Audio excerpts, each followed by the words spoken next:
Welcome to Stitching Tales, a podcast about all things sewing and what it's really like to run a sewing business, with your hosts Malena Järpe of Hazelhand Patterns and Johanna Lundström of The Last Stitch. Hey Malena. Hey Johanna. We are matching today. Yes. It wasn't planned. But, of course, the more, what's happening is, the more we do this podcast, the more we start to think alike. So, if you're not watching the video version, we are both wearing stripes today. And I am actually wearing your favorite color, Malena. Yes. And we are actually both wearing me-made, and it's May. Yes. I mean, how on point are we? Wow. I mean, completely accidental, but, you know, we're rolling with it. I love that you managed to frame this, that we were both had a dress code and that we tried to stay on the theme. But yeah, it's not accidental at all. At all, nothing is accidental about this podcast. No. It's highly structured and planned. That's why you love listening to it, right? Exactly, and we are not being sarcastic at all. No. But anyways, you're wearing your red and white striped boat neck top, right? With yes. Can you hold up so we can see the sleeves as well? Because they are not. It's this is the I've used Malva T as a base and made a boat neck, and it has I made a little bit longer sleeve, so it's like two quarter sleeves, half sleeves, like just above the elbow. So yeah, and what are you wearing? Yes, I'm also wearing my own patterns as in plurals. You're only wearing one sweater, but I am in fact I've done a pattern hack. So I have two sewing patterns tops. One is the girly top, which has puff sleeves, and then a month ago I released the Tyri bow blouse pattern, which has a possible tie neck solution.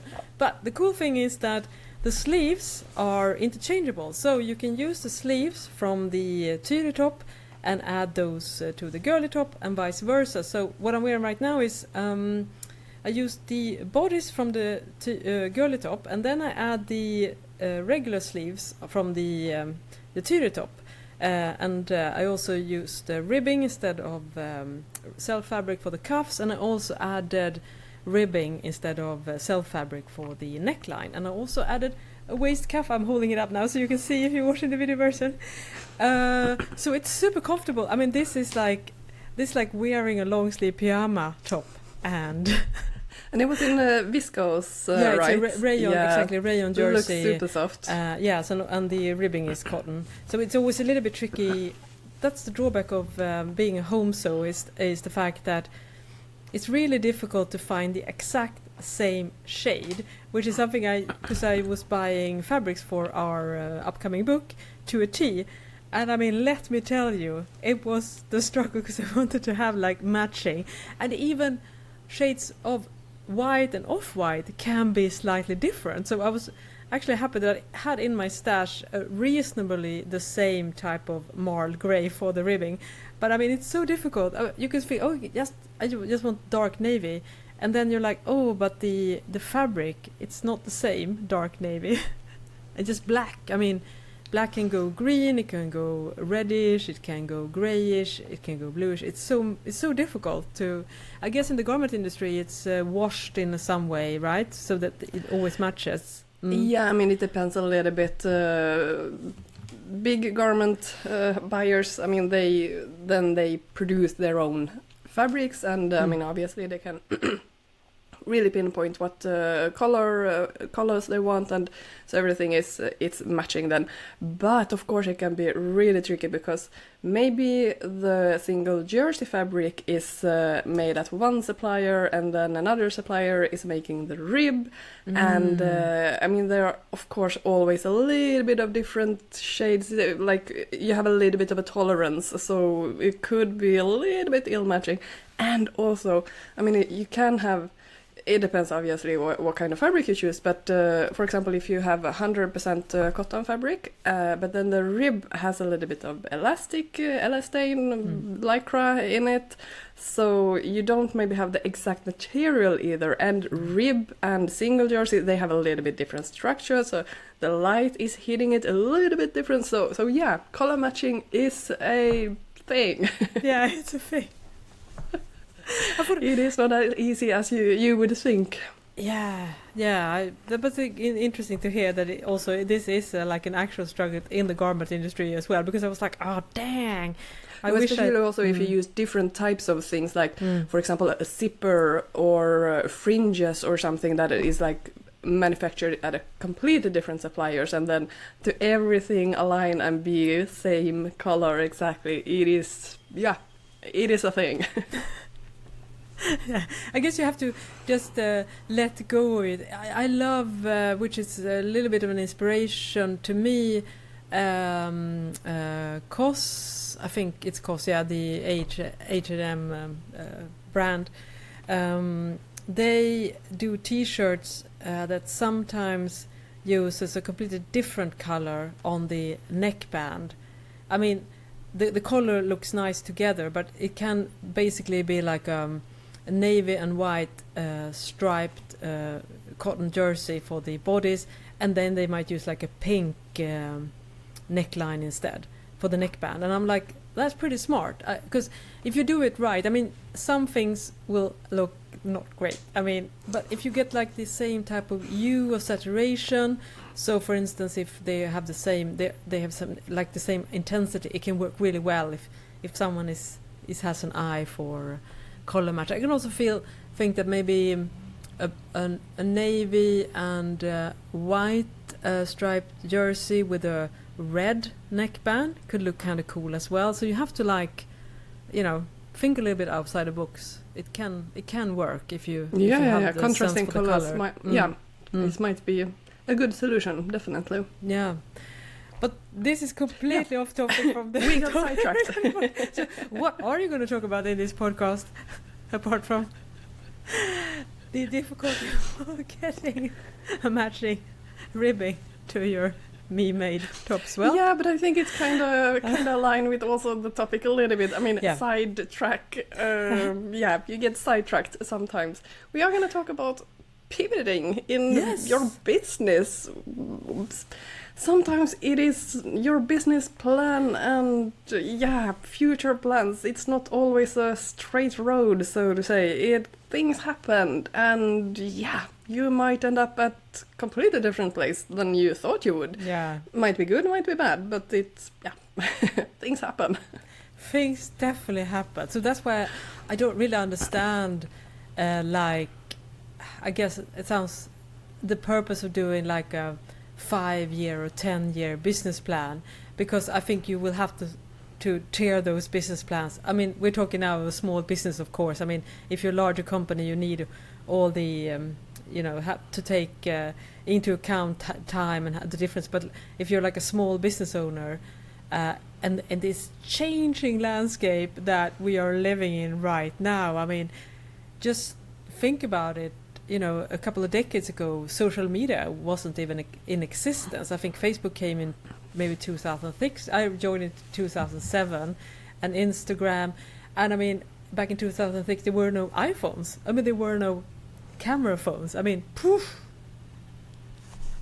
So, I mean, just to give you some context on how you have to like adapt with, and AI not to mention. So it's been a journey, and I like to like think back, and I'm like, I'm amazed that I even still am able to exist in this world. I'm not given up, like, moved into a cave or like and sometimes it's really, I mean, it's good to maybe sometimes have a 5-year, 10-year plan, and or it's maybe more like a goal. This is what I'm aiming at. This is where I'm want to go, this is where I'm heading.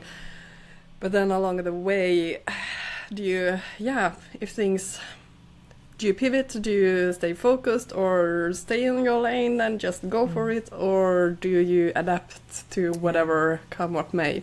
Yeah. So yeah, it's not a straight road as a business owner. No. Would you say, if you would rate yourself on like an adaptive scale, how would you see yourself when it comes to that, like changing when things are happening around you? I mean, I think I'm pretty adaptive. Maybe a little bit too much sometimes. Like, I'm a little bit. I'm a nervous person. Like, I have a little bit like, how are things gonna work out? I'm a little bit, can be a little bit anxious sometimes.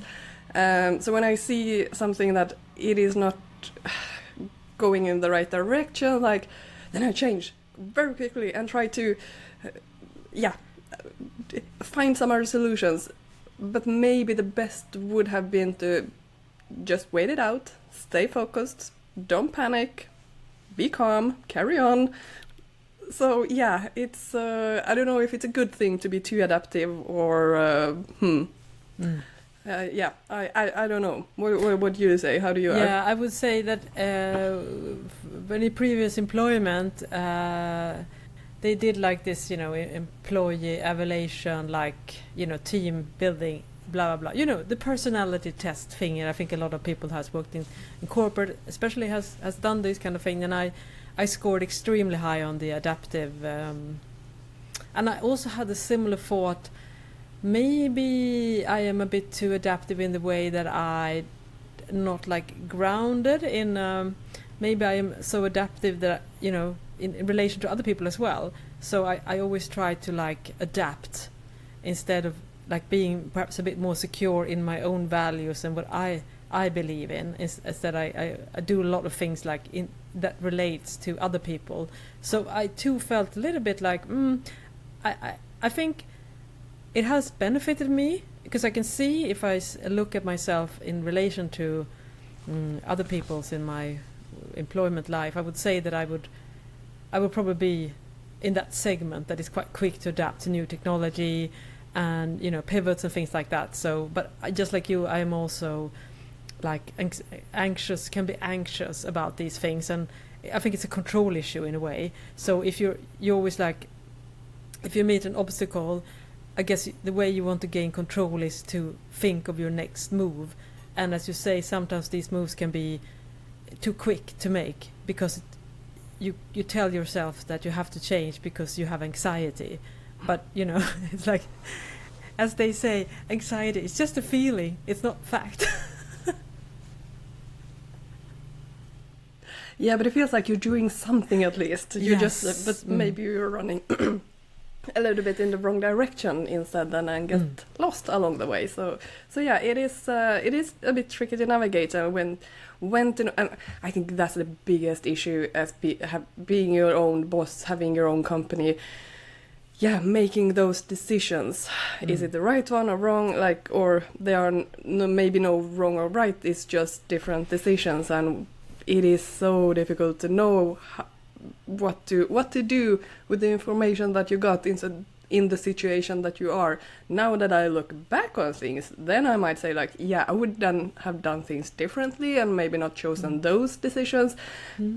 But yeah, it is so easy to be.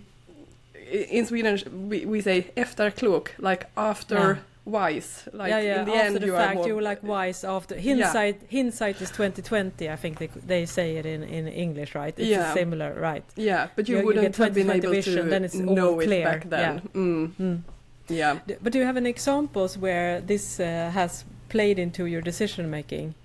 Yeah, I mean, after the pandemic, things were going better, and then the kind of recession hit a little bit, and I saw that I don't have so much freelance work, and I'm like, am I gonna? I mean, I've talked about this on a podcast previously, but like, how am I gonna be a freelancer for the rest of my life? I'm like, no, I don't want to do this anymore. I can't handle it.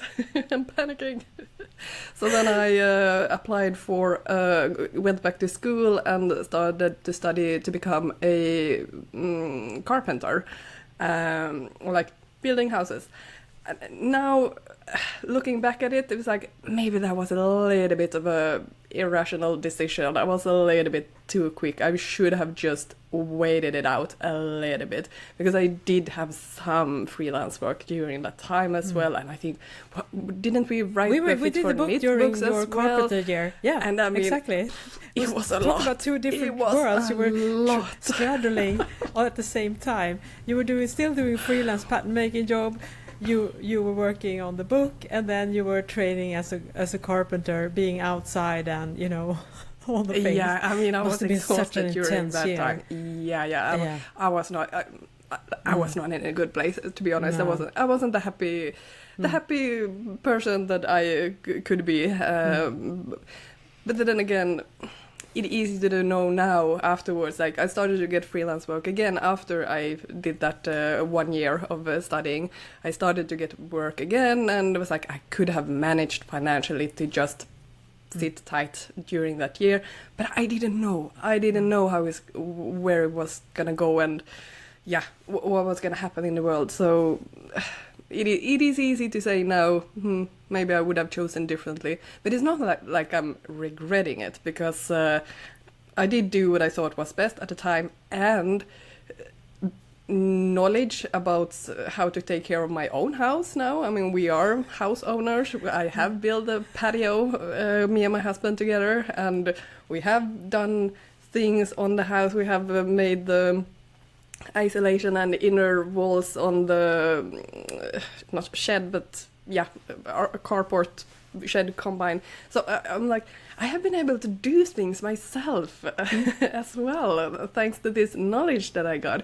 So I'm not regretting it, but I might have chosen differently if I know now everything, how things turn out. So, but I think that is like the biggest, not regrets, but maybe definitely biggest pivot in my career.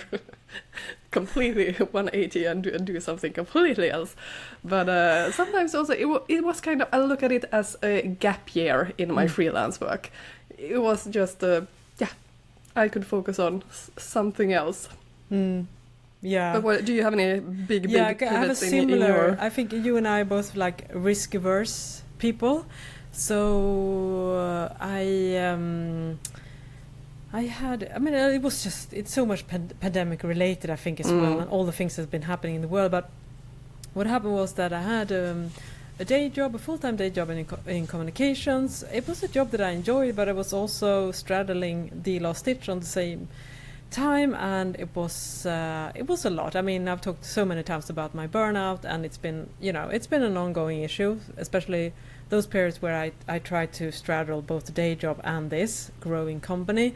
And then they at that day job they made like some organizational changes, so you were offered to apply for a severance package, which meant that I would, if I got it, I would be still having salary for several months after I stopped working. And by then I was doing pretty well in the last stitch. I had released Sewing Jeans, which turned out to be a massive, and both the cover sheet book and the Sewing Jeans book has done really well. So I was doing nicely. I had like money in the bank, and I was doing well, and I had a good momentum.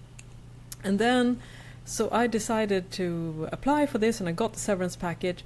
I left that job and started to work full-time on this. I recorded my first sewing course, Cover Stitch Success. I got this studio space, for instance. It was also where I was separated this year. I mean, the pandemic seemed like a catalyst for all type of life changes. I mean, it's so weird now to revisit it, but I'm like, us talking about this. All this happened, right, during the same time period, like during and slightly post the worst part of the pandemic. But I think the pandemic, it shook the whole world. Yeah. Like, I mean, not just from of it, it's just, yeah, it changes everything. I mean, internally as well, not just all the things that we live with the fear and uncertainties and all the things that we had to deal with, and the health situation. But anyways, then Russia invaded Ukraine, and I just had this like knot in my stomach. I was like, not one more thing. I cannot deal with this. So I got such big like anxiety, and I was like, I need to have a backup plan. So I went to like the job boards, found a part-time consultancy gig in communications, as I was like timing perfect. It was just 4 months, and I was like, okay, I'm going to apply for this. I know that this is probably going to be, because I have so much experience, and most people want to have a full-time job in communication. I applied for that. I got it, and I was like, okay, now I know that I will have income for the upcoming month. Who knows, if the plug will be pulled out of everything. I mean, we see many examples after this as well. I mean, we're still in a similar situation today. But anyways, that ended up being a 3-year employment that went in various parts, from part-time to full-time to almost more. I had during some of these years, I had 3 different gigs on 3 different departments in the same organization. I was like, spreading yourself thin a little bit. A little bit, and I mean, and doing last ditch as well. And doing last ditch, and working on the books and everything else, So yeah, my story is a little bit similar in that way. That and looking back, I think with I was on a good. I had still some residual burnout during that period as well when I was on my own. But if I'd just been able to stick that out, I think I would have been much further in my business than if I had taken yet another detour. Those 3 years. I mean, I had lovely colleagues and all the things, and it was wonderful to have the financial stability. But I mean, I cannot explain why I thought that having 3 different jobs plus running the last ditch was a good idea. But it made sense at the time, because I was like, the more money I can like make, the more secure I will be. So, I mean, that was basically my only focus. I just want as much money as possible. I mean, I can pay with my health, basically. That's how So in hindsight, I hope that I would do something differently if I end up doing, next time something happens like this, I hope I'm not as panicked about it and try to think like, but you become more resilient for every experience that you have, for every situation that you get yourself into, you become more resilient. I think you get more experience, and you would react maybe differently than in the future, and you know better now. But I mean, who knows what we will know better in 10 years. Yeah, exactly. And the thing is that, we maybe have insights around these areas. Both you and I have made similar conclusions for similar situations. But if we do this podcast again in 5 years, we'll have done other decisions that we look back on.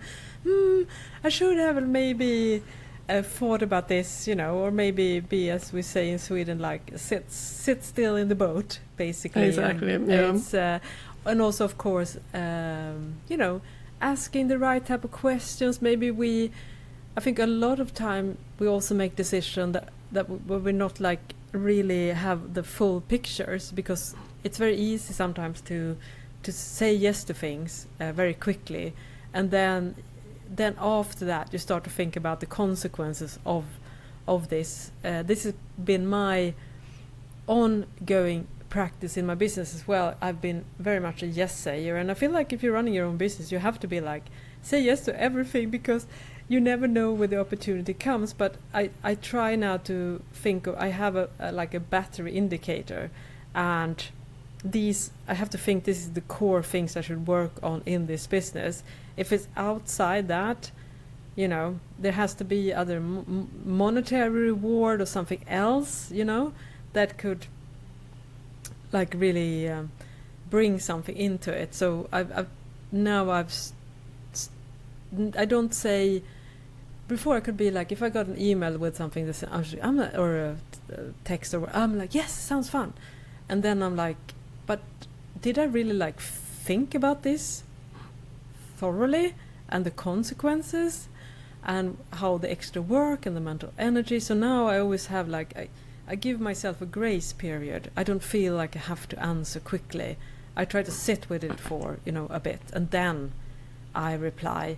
And sometimes I also allow myself to change my mind, that maybe I was initially a little bit positive to that opportunity, but also after a second round of thoughts, I've been like, no, I have to think about my like sanity and health and energy and all the things. So that's something I'm constantly trying to get better at. Yeah, and I've heard from so many different places, like time is your most precious currency. And yeah, we do have limited time, so we can't jump on everything that we want. We have to stay focused on what really, what is really going to do the biggest thing for your business, for you, move you in the direction. And yeah, energy wise, what is gonna, either it's going to give you energy or give you money or give you some kind of benefit, connections or something like that, like reach outside your normal. Otherwise it's just draining, and you have to be careful both with your time and energy. I would say like that's one of the most precious things. But then always the money comes in, and it's like, damn it, I also need to earn a living. It's true. I mean, that's why we both made these decisions. Like, you went into the building trade and I went back to day job. It's because we saw that maybe we need to have alternative income sources, because it's scary out there and things can change quickly. So I mean, it all makes sense. It's a luxury not having to make this decision, and I hope you listening can relate that it's easy to say, oh, abundance, but there is a certain amount of money needs to come in here. I mean, I think both you and I are quite realistic about that, but also there comes a time that you maybe have to, as you say, sit it out for a bit and try to think that you're playing a longer game. I'm also curious for you, because your start in this business that we're doing here, the home sewing business, right? You started with sewing patterns. Was that your first foray into that? I mean, yeah, exactly. Yeah, I had no idea about it, but in the early beginning, when I started my own company, I was working as a freelancer. I also felt like I want to have something of my own, some own project that I can control myself. Like I can make all the decision here, and I don't need to have a client, so to speak. Like, I'm not, as a freelancer, you're always depending on a client that is in need of your skills, which gives me a little bit of anxiety of thinking like I still have 27 years before I retire. And I'm gonna live as a freelancer during this whole time, never knowing, being able to predict where the next half year, how it. I get a little bit anxious when I think that. So I'm like, no, it's. Let's not go there.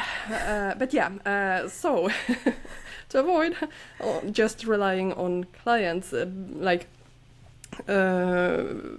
apparel industry clients having a need, I wanted to do something on my own, and it was actually my sisters who they are knitters, and they were like, yeah, but have you looked into PDF? There's a thing called PDF patterns, and I went down that whole rabbit hole.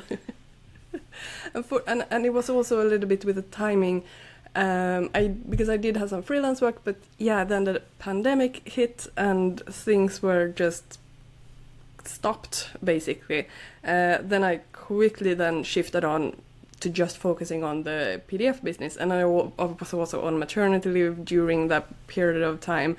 And I do love the PDF idea that you have a product that is digital, which means you create it once, you can sell it multiple times without you having to put more time into producing something. Because freelance, you work 1 hour, you charge 1 hour, but it's like there's again limit on the time, how much you actually can work and how many customers there can be.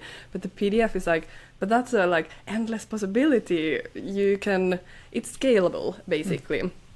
Now in hindsight, like, yeah, it's kind of a tricky market also to break into.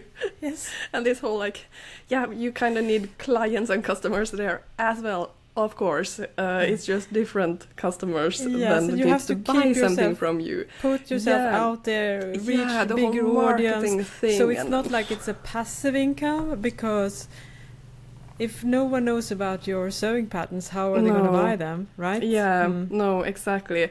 And I feel like I'm always at a crossroad, like where should I go in my business next? Because I've kind of I haven't given up on the idea of PDF patterns, but right now I'm not focusing on developing that at the moment, because it just doesn't make financial sense for me. It's just, I don't see I'm too small of a player at the moment. The numbers are not there yet, unfortunately.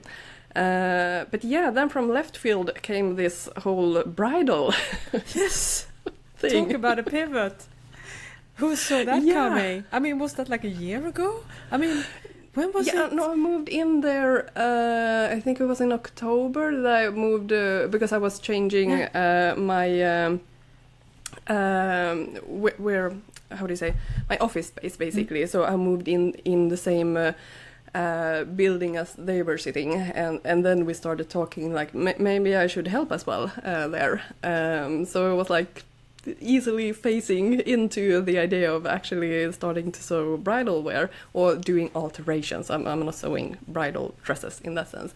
But yeah, then, and also like, I don't believe the universe is giving you signs, but I have always wanted to have something local, that I have, connections to people. Like, the introvert is starting to get lonely sitting working from home. I live in a small, not town even, village outside of a town, like, but here something is a business within that has to do with the clothes that is literally on my street. The universe is giving me some signs that, hey, hello, maybe you should jump on this. So yeah, I started to do adjustments there and help them out with easier sewing tasks. And I can say now that from September and onwards, I'm gonna work there 50%. Whoa, this is a podcast exclusive. We haven't mentioned this yes, before, right? No, yeah. So things are constantly changing, and I'm gonna be employed, basically. Wow, what again. A crazy development! When was the last time you were employed? Almost 8 years ago. It was. No, I'm lying. I have had. Because I started my business almost 8 years ago. My daughter is turning 9 this fall, and I started it when she was 1. That's always how I keep track of time. No, I have had some small periods of employment during that time as well. I was working at the fabric shop, for example, at their warehouse, and handling the online shipments, basically. But I mean, that was just, I felt like there was more of a summer job than like regular work employment. But yeah, 8 years ago I was employed. Wow. Let's talk about a pivot. Sorry, I'm a little bit of a cold going on, so yeah. That dreaded spring cold, I mean, it hits every time. You're like, when will the cold season be over? It's never over. It's never over, oh no. It's never over. But so, if we can see if we can get Malena back, actually. Yeah, sorry. I know this has been an ongoing issue in the podcast. I mean, once we had to actually throw one episode in the garbage can because I was coughing so much it was impossible to edit all the coughs out. So, oh yeah, but thank you for being a trooper. But what are you going to do now when you're working at the bridal shop? Yeah, so it is going to be a little bit divided and depending on what is in need, basically. But I am going to work in the store as well, having like customer fitting. I mean, not doing alterations fitting, but like trying to find the right dress for the bride. And the owner, she also has a second-hand shop in the same building that she just recently opened a couple of weeks ago. So might be some hours there as well. And yeah, also doing alterations. So it's going to be a little bit flexible what I'm going to do. But I'm kind of looking forward to that as well. Because there is a reason also why I didn't become a seamstress or a tailor. Like that is not my... I don't want to sit and do that all day, every day. I do want to have that, do other things as well. So I'm looking forward to this. I'm a little bit scared of this the idea behind PDF patterns, like no time, no meetings, no, I have to be at a physical place at a certain time. I loved that. This is completely opposite. I'm like, Yes. no, there's a time and there's people coming that you need to service, so you need to be there. Yeah. So that I'm like, how's that gonna go again? But and it's you have to be on, right? You have to be on because you're doing a very social work. Basically. Yeah, exactly. Yeah. Wow. But I will say, I just listened to a podcast the other day. They talk about the study. I mean, everybody knows this. I mean, but it's also good to hear it, like being confirmed in repeatable studies is, social interaction, that introverts thrive as much as extroverts on social interactions. So if they are happier if they get social interactions, so it doesn't really depend on your personality type. So I mean we are all social beings. We need a context. We need to feel like we belong somewhere, that people respond to what we do, appreciation, having a purpose. I mean, it all makes sense. But I think especially now, after during the pandemic and the post effects about that, is that it allowed for perhaps a more flexible work situation in some trades, but you can also see that while it was, because I know that, especially if I would also say, this is my soapbox, but I would definitely say I'm an extroverted person, but I get so annoyed that there's an image of the extroverted person are not being exhausted by social situation. Let me tell you, I think we're being more exhausted sometimes because we're so on. So it's not like we always, you hear this like, oh, you get energy by being extroverted. Yes, of course I get energy, like everyone, by being surrounded by people I enjoy and the company. But we all need to relax after intense social situation. I think that's regardless of your personality type. I just want to say that if you're... And it's also like difference, like how are you being social? Are you performing, using air quotes, exactly. This is your work, you have to... social or are you just hanging out with your friends talking about anything, everything, in a relaxed environment? I mean, you can be social in so many different ways, of course. But yeah, I've come to the conclusion, if I sit at home, do it 5 days a week, all day, and just working freelance work, my computer, meeting no one, I can't do that forever. I have to get out. Yes. I have to meet someone. Yeah. And so, have you noticed, one thing I also thought about, especially when I have this period as well, is that the less you interact, the more of a hurdle it becomes to interact. You start to feel like resistance emotions regarding going out there and being social. And speaking of this, I also I read about another study that shows that small talk is also really good. Sometimes, I just want to have deep conversations with people, but that's not confirmed in science. Sometimes just the chit chat with your hairdresser, or for instance someone you meet in a shop or whatever. Those are also beneficial for your well-being. Yeah, those are also important, I think. Yeah, definitely. Yeah. It's absolutely. So Yeah, you're Things gonna are have to get changing. out there now. You have to be on because I can imagine. That's why I said because I can imagine like being so present, and you have to also make sure that the customers and the brides to be are feeling seen, comfortable, encouraged, feeling good about the way they look and how they feel. So this is like a really interesting and I think a great learning experience how to like navigate that particular social experience in a way that we would not all of us do in our day jobs. Yeah, you really need to listen and maybe also dare to give suggestions, because there are so many brides that have said that this is so not the dress that I was picturing in my head before doing the fittings.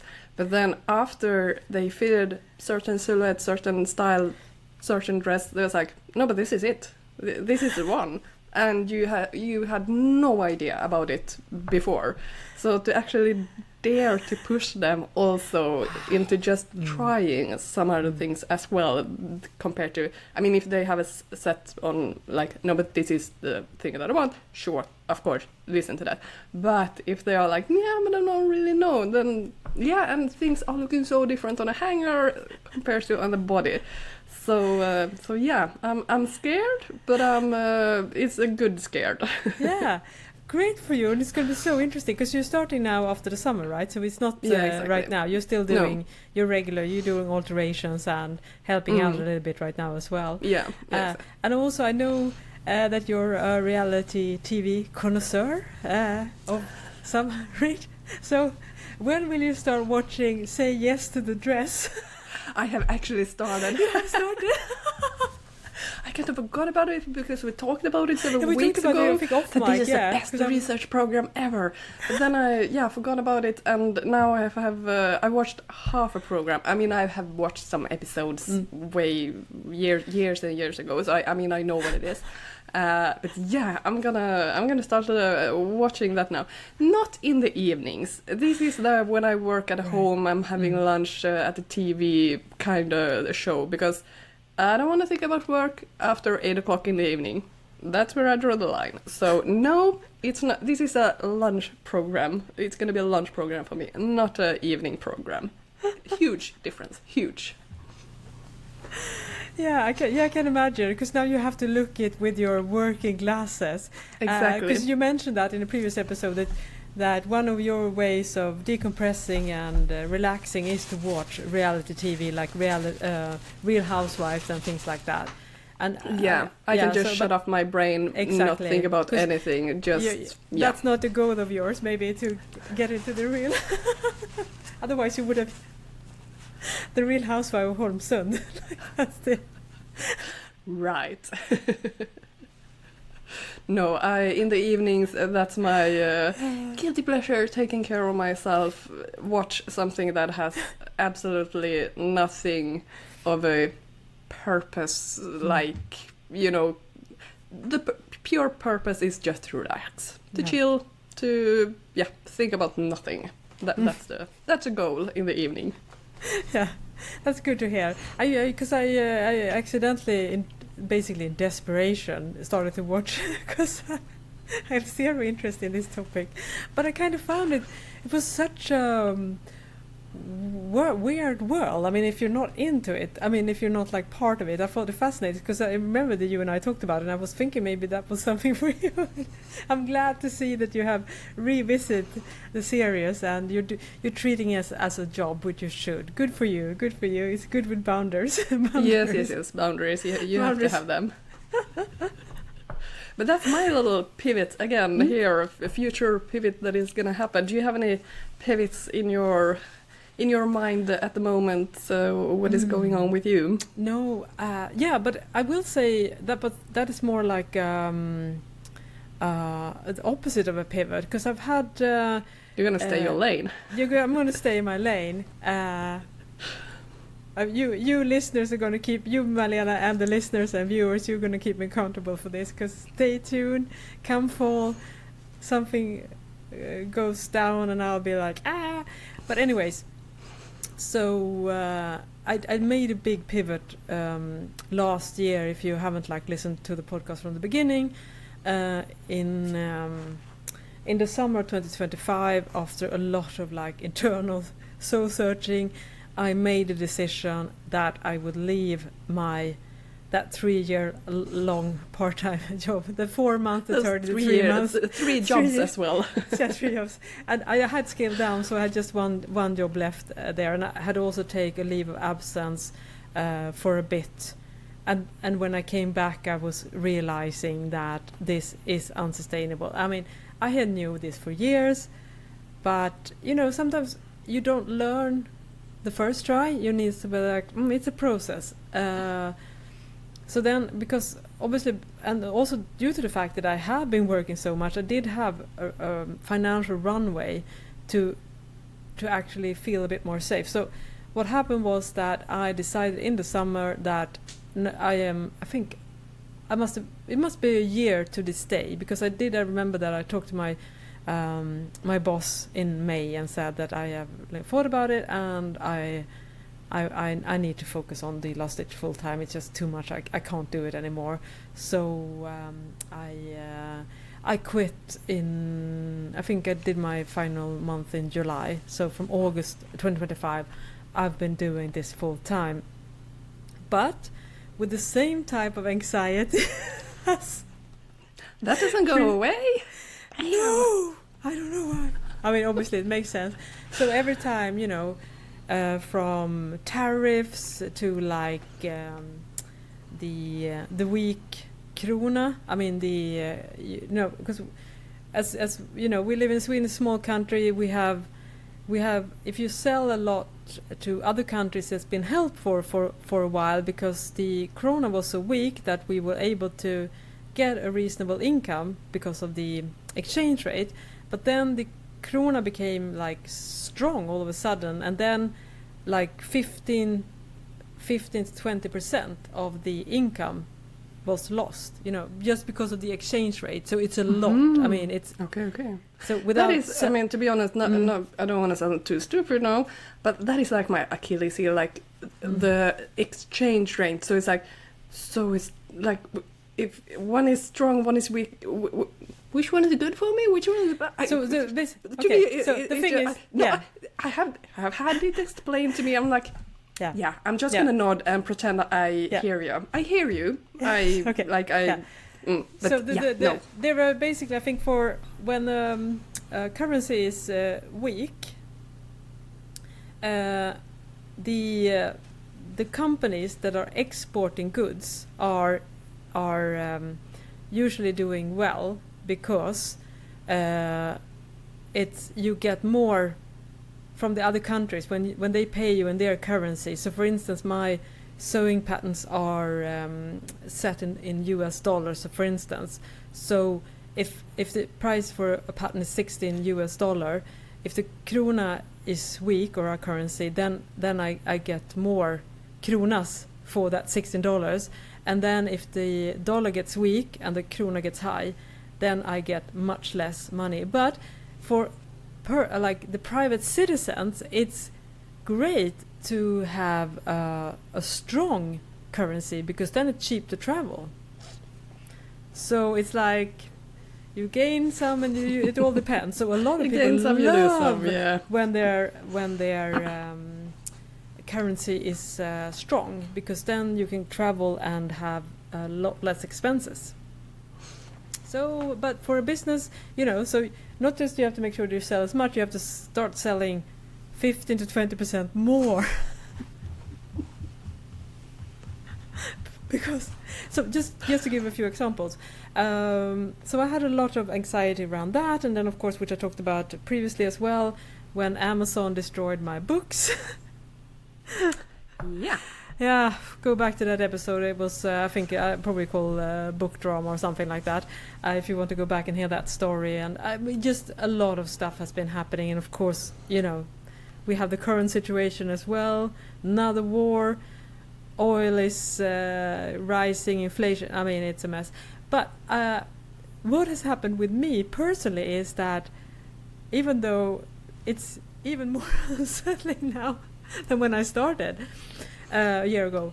I am sort of like, okay, I can ride this storm out as well. I know I can. I have my focus. I know what to do. I'm pretty confident in the kind of products and the kind of things I should sell that resonates the most with potential customers. I also, which I just recently realized that, I am a little bit on the older side, unlike Malena. So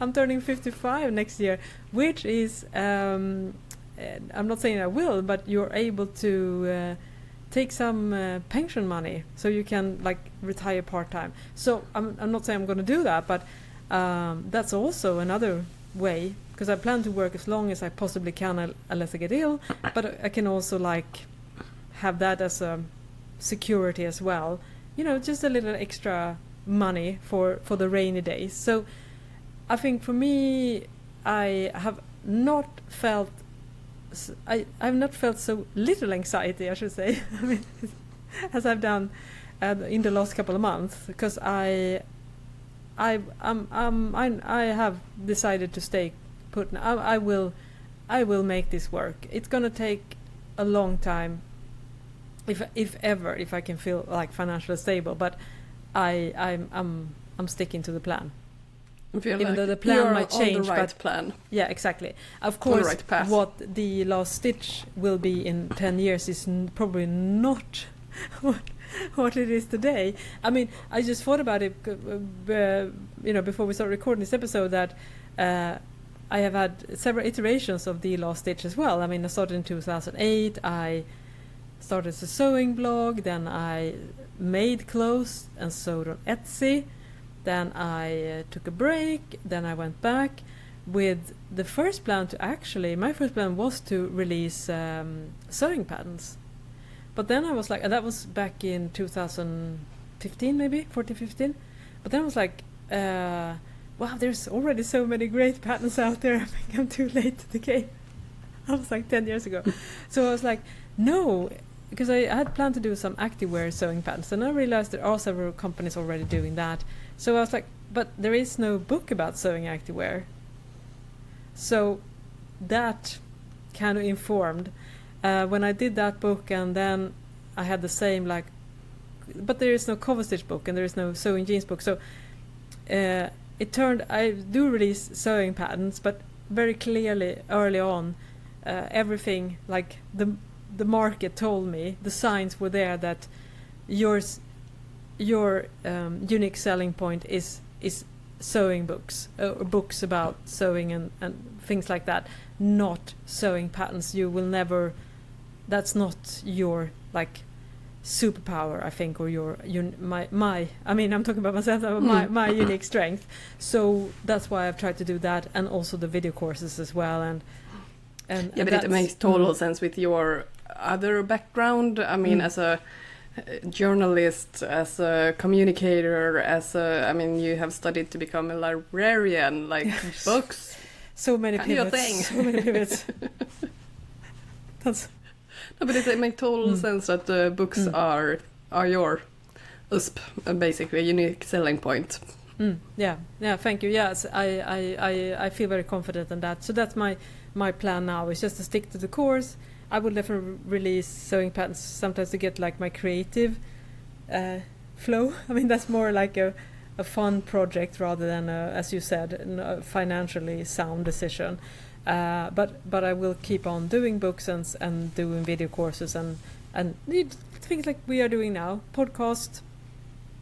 Use whatever media format is available to share sewing and teach and inspire and hopefully have some laughs along the way, depending on the format. Who knows what the podcast or whatever we do in 5 years or 10 years. I mean, I have no idea, but I just want to keep talking about sewing. It's funny, I think about this a lot because I've been sewing for over 40 years, that I have not gotten bored with the topic. It's weird, but fun, Yeah. Sometimes you have things you get super into for a couple of years, and then you're like, yeah, it was nice, but I have other interests now. So Yeah, but it's constantly evolving also, like new techniques, new trends. Fashion is forever changing. It's always going to change. So yeah, it never stays stagnant. Like, and you can do whatever you want with it as well, like just sewing basic tees or sewing elaborate coats, jeans, whatever. Like, there are so many different things that you can actually do. So I totally understand that, you can't get bored with this. No, it's true. It's very, very true. That's why we keep doing these podcasts as well. We've done over 100 episodes. Who knew that we would be able to talk about sewing? And it's so funny because every episode we do, we realize that we need to do another topic as well. So it's like ideas feeds ideas, and also, you know, the great questions we got. I love doing this recent Q&A episode that we did a couple of weeks ago now, that we got really great response from as well, that we get so many great questions that we had no idea that you could like think about. So that also helps evolving, because you get so much like outside input as well, not just, you know, we're not just in the bubble in a way, because we're like being influenced by other people and what they want to talk about and things as well. So yeah, absolutely. Yeah. So who knows where we're gonna end up? Well, it sounds like you are pretty sure where you are gonna end up. I'm a little bit more. Well, let's see. Today, yeah, we'll see. Today, tomorrow. We trust us. We're gonna do catch-up episodes, and definitely we're gonna do a follow-up episode once you get going in your bridal boutique job as well. I mean, in the fall, it's gonna be super interesting to hear, and I know a lot of you are listening as well are really like fascinated by this journey as well, and I'm too, like such an unexpected pivot. And who knows, maybe I get some incredible situation offer something. I mean, I'm open to suggestions. I mean, not that. It just have to like feel right for. Yeah, you kind of have to be open when you have your own business. You have to eyes on the target, but yeah, you kind of need to be aware of whenever you need to pivot, do some changes. Thank you, Malena, for being such a trooper in this episode. You're the best. Sorry, and I'm not having the time to mute, so you're hearing my coughs. My apologies. So that's the way. But we always make this podcast happen, you know. We try to, at least. All right, this was a really interesting episode. It felt a little bit like a therapy session. Therapy hour. Well, yeah. Yeah, we don't have any conclusions in this episode. This was just for us to be able to vent with you and everyone. And please, share if you have any pivots that you want to talk about, and pivot in your life. It's ever changing. Yeah. That's the only constant that we know, definitely. Yeah, unfortunately. I kind of don't like it, but yeah, you don't whatever. like it, okay. Yeah, it's funny, because I'm a little bit on the opposite. I'm so excited by the fact that I have no idea what's going to happen in a year. I want to know, but then when I'm on the same path and doing exactly something over and over again, I do get bored pretty quickly. So, yeah. Maybe I don't want to know everything. No, I think a little bit of it's just like with the social thing. We need a mix of both things, alone time and social time, and a balance. Again, balance, we need stability, a good balance. and some unexpected surprises along the way that can make us see or think about things differently and get us, and also getting us excited again. And that is what I think. Going back to what we talked about today, because when you're running your own business, regardless in the form of it, your only motivator is yourself, basically.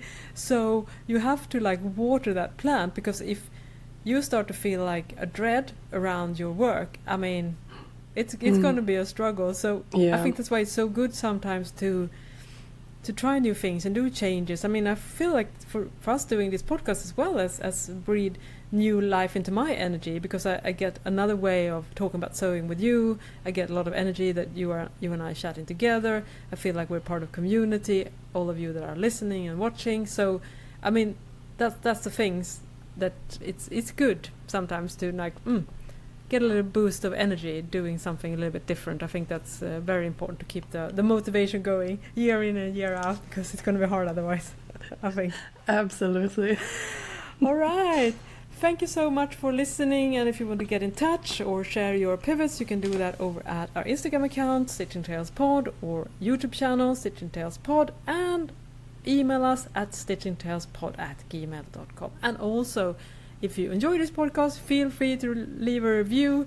You can do it on Spotify and Apple. You can also, if you don't enjoy the show, you can also leave us a review, but let's be honest, we're also perhaps also enjoying the 5-star ones the most, I guess.